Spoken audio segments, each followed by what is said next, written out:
Canada needs a pipeline to the Pacific to sell $30 billion of our energy overseas, outside of the U.S. market, making us more independent, self-reliant, our dollar, and therefore Canadians' purchasing power stronger. The Prime Minister always opposed the pipeline, which his party killed, but last week he flip-flopped and promised while he was in Alberta in a deal that he would build such a pipeline. So I took the very wording right out of that deal and put it into a motion before the House of Commons. He experienced a massive rebellion in his own caucus, but if he's going to vote against his own words, how can Canadians ever believe his words? As the Canadian national cricket team knows, you've got to play the whole T20. That's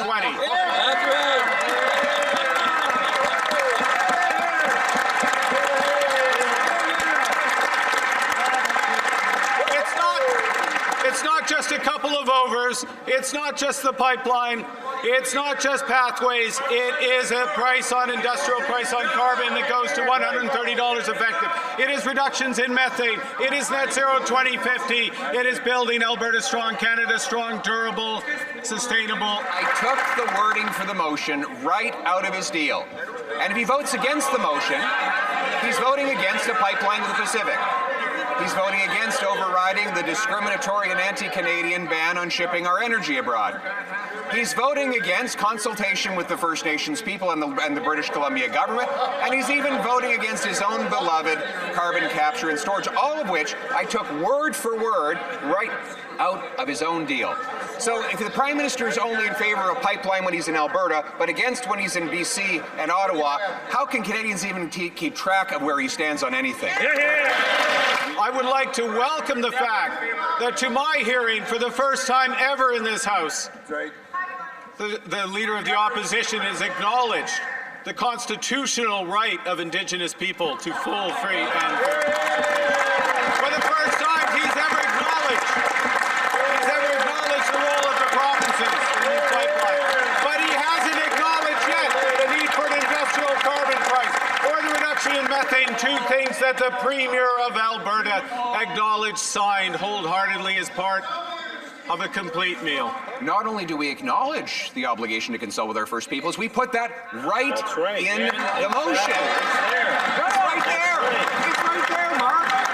We put it right there so that he could vote for the words that he put in the agreement. Well, let's be honest. He never planned to honor the agreement. He whispered quietly to the Keep It in the Ground Liberal caucus, "Don't worry, there will never be a pipeline. We'll delay it until after the election, and then, God forbid, if we win," he says he would kill it altogether. Why can't he say one thing to all Canadians and champion the pipeline with us today? The MOU between the Government of Canada and the Province of Alberta is about a pipeline. It is about carbon capture and storage. It is about interties with the clean electricity grid of British Columbia. It's about artificial intelligence data centers. It is about an industrial carbon price that works. It is about methane regulations that get methane down 75% so that we can have the lowest emission, low risk, lowest cost oil in the world and build this country. We put the interties proposal right in the motion, right out of his deal. We put the carbon capture right in the motion, right out of his deal. We put the pipeline and the overriding of the oil shipping ban right in the motion. It came right out of the deal that he signed. So now it's clear that the only thing he really cares about is that it doesn't include an industrial carbon tax that will drive jobs out, drive grocery prices up. Why is it that he wants a carbon tax without a pipeline when what we really need is a pipeline without a carbon tax?